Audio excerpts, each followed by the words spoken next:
de Francia. Y esa Francia no se convertirá en la vaca lechera de Europa.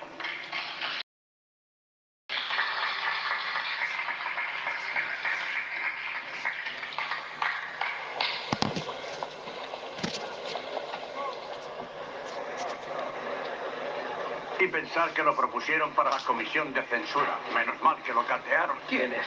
Todos los que saben leer y escribir. Tiene la palabra el señor Philippe Chalamont.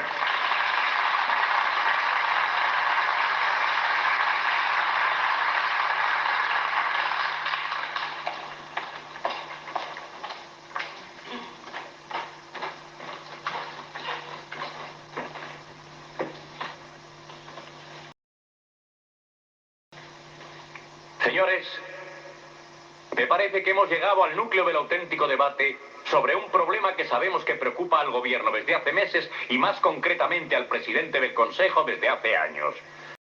El proyecto de los Estados Unidos de Europa.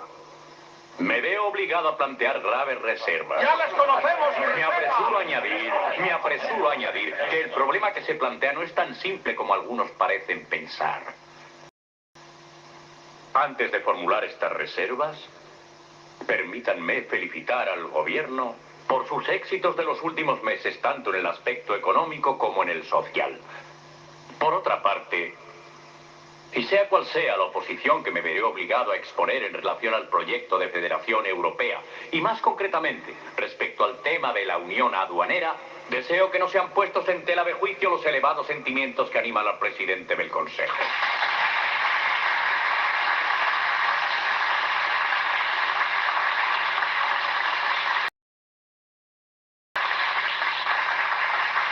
Es más moderado de lo que me pensaba. Si empieza despacio, es que tiene la intención de llegar lejos. No por el hecho de ser nueva, la idea de la Federación Europea deja de ser generosa. Generosa pero utópica. La supresión del actual sistema aduanero, el libre intercambio, son fórmulas extraídas de un libro de literatura que constituye un desafío en un manual de aritmética. ¿Acaso el metro se hará más largo por el hecho de ser europeo? ¿Acaso una tonelada de carbón doblará su volumen por ser europea? ¿Acaso Francia será más potente y próspera por el hecho de ser europea? El proyecto de unión aduanera sobre el que hoy nos invita a votar el gobierno es el que desde hace mucho tiempo utilizan los contrabandistas. ¿Es razón suficiente No está para diciendo adoptar? nada. Es patrimonio de la oposición. Señor presidente, desde que usted tomó el poder... Ah, no, señor Chalamont, no. Presidente del Consejo. Yo no tomé el poder, señor Chalamont. Vinieron a ofrecérmelo. No pretendí privar de él a nadie. Cuando no se quiere el poder se rechaza, se puede vivir muy bien a la sombra. Y no salir nunca de allí, ya sabe de qué hablo. El señor Chalamont tiene la palabra. Bien, cuando fuimos invitados a votar la investidura, creíamos sellar un contrato entre el gobierno y la asamblea. Pero ese contrato no ha sido respetado. El proyecto de la unión aduanera que se nos propone hoy surge como un conejo de un sombrero. La asamblea no estaba al corriente de los trabajos preparatorios. ¿Por qué? Pues porque el presidente del Consejo es perfectamente consciente de estar llevando al país a una política aventurera, en nombre de buenos sentimientos, claro, retomando el pacifismo caduco de Ginebra y Locarno y de tantas capitulaciones que han llevado a Francia al impasse en que se encuentra. Las peores situaciones pueden justificarse con palabras, y estoy seguro que el señor presidente encontrará esas palabras. El elogio a su elocuencia es ya innecesario. Por mi parte, prefiero las cifras. Su lenguaje es severo, a veces ingrato, pero siempre limpio. Ahora, si examinamos las cifras, constataremos que la entrada de divisas a partir del 1 de enero... Las cifras no solo expresan las fluctuaciones económicas. Se han escrito a veces con letras de sangre en la historia de un país. Y puedo decirlo bien alto. No fue para consentir el abandono de la soberanía nacional por lo que los héroes de la más sangrienta de las guerras se dejaron matar. No fue por una Europa sin fronteras por lo que cayeron 1,5 millones de franceses.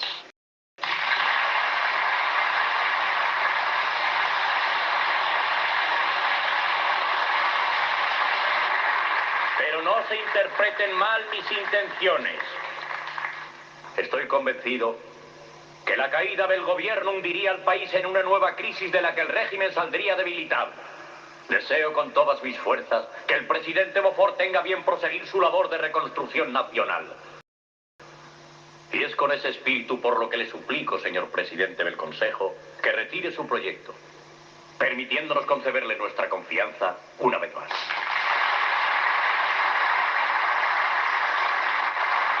Vaya discurso. Finalmente tienes un marido brillante, amiga mía. Felicidades. Realmente su marido ha hecho de todo por Sí, salvarlo. nadie podrá negarlo.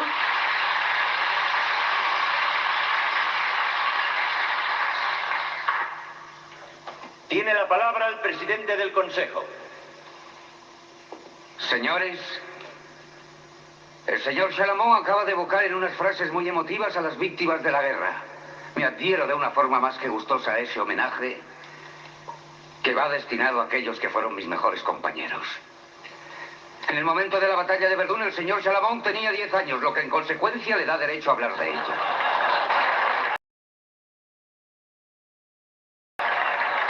Al haber estado presente en el teatro de operaciones, no puedo tener su misma objetividad.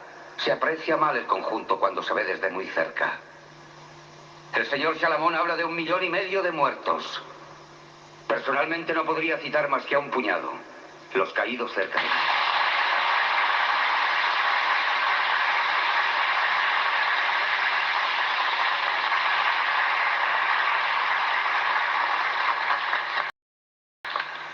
Me avergüenzo, señores. Pero quería demostrar al señor Chalamón que yo también puedo hacer votar a los muertos. Ese método es despreciable, créame. Yo también tengo un dossier completo, 300 páginas de balances y estadísticas que preparé para ustedes. Pero escuchando al señor Chalamón me acabo de dar cuenta que el lenguaje de las cifras tiene algo en común con el lenguaje de las flores, que les hace decir lo que uno quiere. Las cifras hablan pero no chillan jamás porque impiden que los amigos del señor Chalamón puedan dormir.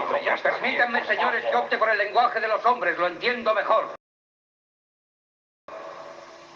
Durante todos estos años de locura colectiva y de autodestrucción, vi todo cuanto un hombre puede ver.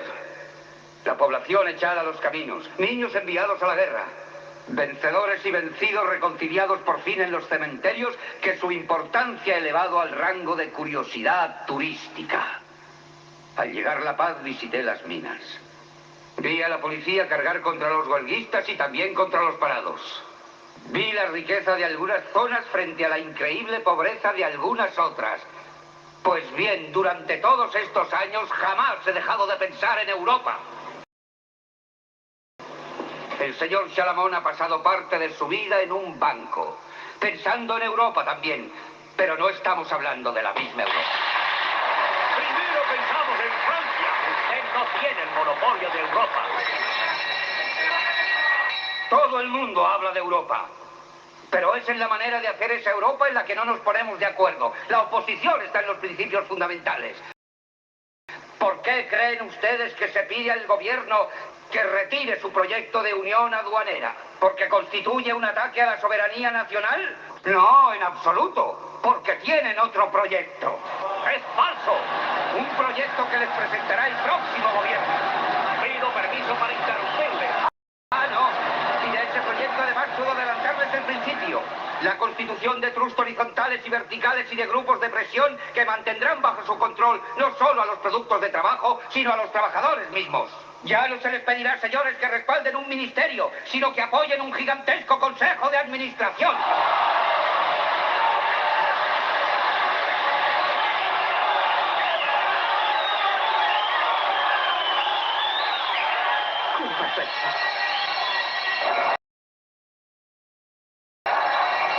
Señores, un poco de calma. Tiene la palabra el presidente del Consejo. Si esta asamblea tuviera conciencia de su papel, rechazaría esa Europa de monopolios y de compañías petrolíferas. Esa Europa que tiene la extraña particularidad de querer situarse allende los mares, es decir, por todo el mundo menos en Europa. Porque yo conozco a esos europeos con cabeza de explorador. La Francia del 89 tenía una misión civilizadora que cumplir. Y algunos beneficios que obtener. Había plazas que tomar. El deber de Francia era ocuparlas para encontrar nuevas salidas a su industria, un campo de experimentación para sus armas. Y una escuela para sus soldados. Ya conozco esa fórmula. Pues bien, personalmente considero esa misión peligrosa y el provecho irrisorio, salvo, claro está, para especuladores en busca de fortuna y misioneros detrás de conversiones. Así que comprendo muy bien que el pasivo de estas empresas no asuste a una asamblea en la que los partidos no son más que unos sindicatos de interés.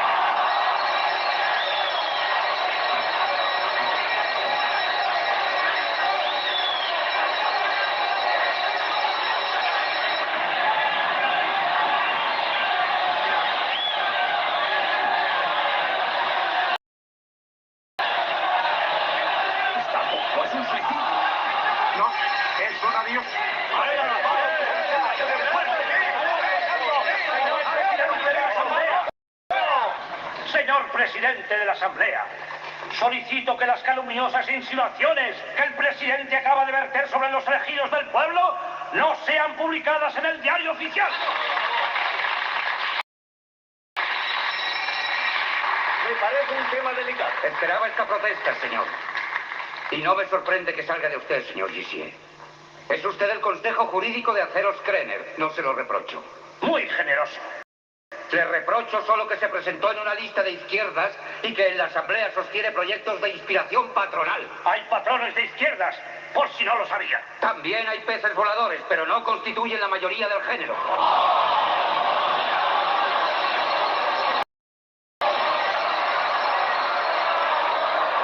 Hablaba hace poco de los sindicatos de interés. ¿Quieren ustedes, señores, que pase lista en esta Asamblea?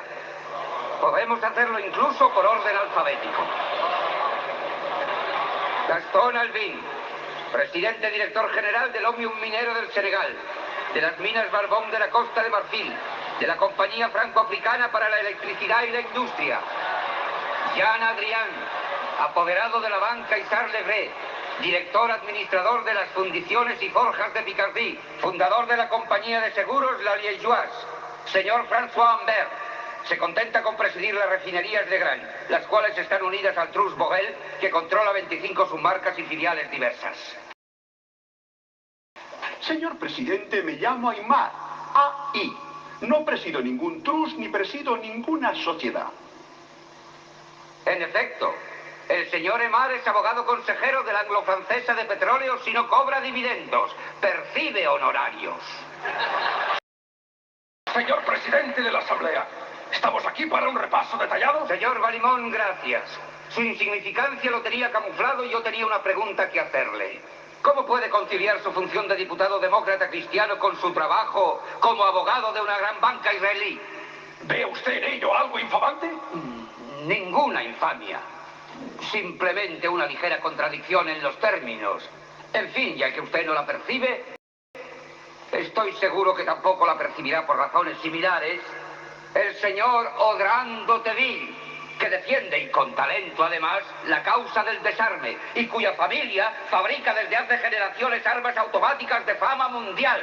Los Hauteville no tienen lecciones que aprender, señor Beaufort. En cambio, podrían dárselas a usted. No lo pongo en duda.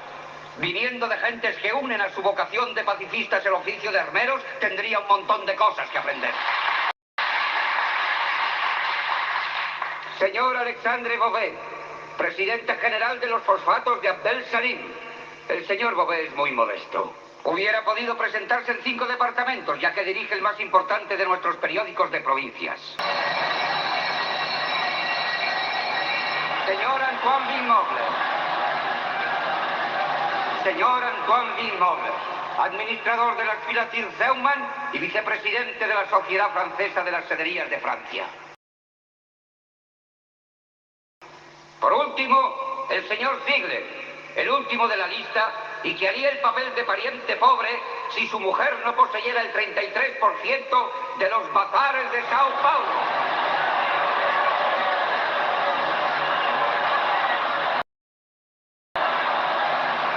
Señores, les pido perdón. Al enunciar todos esos títulos he descubierto la locura de mi empeño. Al presentarles ese proyecto no solo les pedía sus votos, les pedía que olvidaran lo que son. Un instante de optimismo. era sin duda ese optimismo al que el señor Salamón hacía mención hace un rato, al evocar mis buenos sentimientos y mis sueños caducos. La política, señores, debería ser una vocación. Estoy seguro de que para algunos de ustedes lo es, pero para muchos es un oficio que no rinde tan deprisa como uno desearía y que necesita grandes inversiones. Una campaña electoral es muy cara, pero para algunas grandes sociedades es una imposición amortizable en 4 años. Y a poco que el protegido alcance la presidencia del Consejo, entonces sí que la imposición se hace inesperada. Los financieros de antaño compraban minas en Kitzer o en Zoa. Pero los de hoy en día han comprendido que más vale reinar en Matiñón que en Oubangui, y que fabricar un diputado es más barato que indemnizar a un rey negro.